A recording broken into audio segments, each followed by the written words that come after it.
Welcome to Zukkun Knows. Last time we explored how America was born, a revolution built on freedom, equality, and independence. But here's the question, who was that freedom really for? Let's take a closer look at the founding of the United States, not as a fairy tale, but as it actually happened. 1. All men are created equal. Except Thomas Jefferson wrote those words. He was a brilliant writer, a founding father, and the author of the Declaration of Independence. But he also owned hundreds of slaves and kept them until his death. So did George Washington. He was the commander of the Continental Army during the Revolutionary War and later became the first president of the United States. But he too enslaved people throughout his life, including while in office. The founding fathers talked about liberty while denying it to Black people, Native Americans, and women. 2. Slavery was built.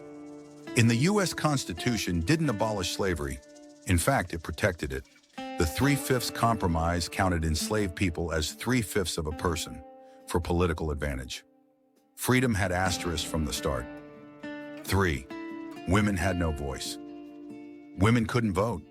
They couldn't own property in most states. They were legally controlled by fathers and husbands. Equality didn't include half the population. 4. Native Americans were ignored or removed. The founding story skips over the people who already lived on the land. Treaties were made, broken, and ignored.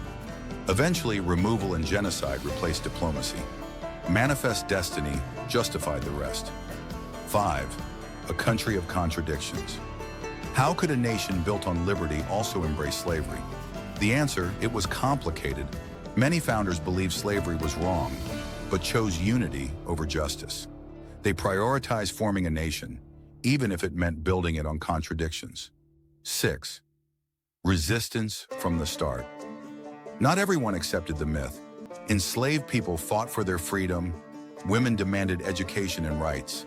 Native nations resisted colonization. The founding myth was always contested. 7. The Civil War and the Second Founding. Only in the 1860s, nearly a century later, did America abolish slavery. The 13th, 14th, and 15th Amendments reshaped the Constitution.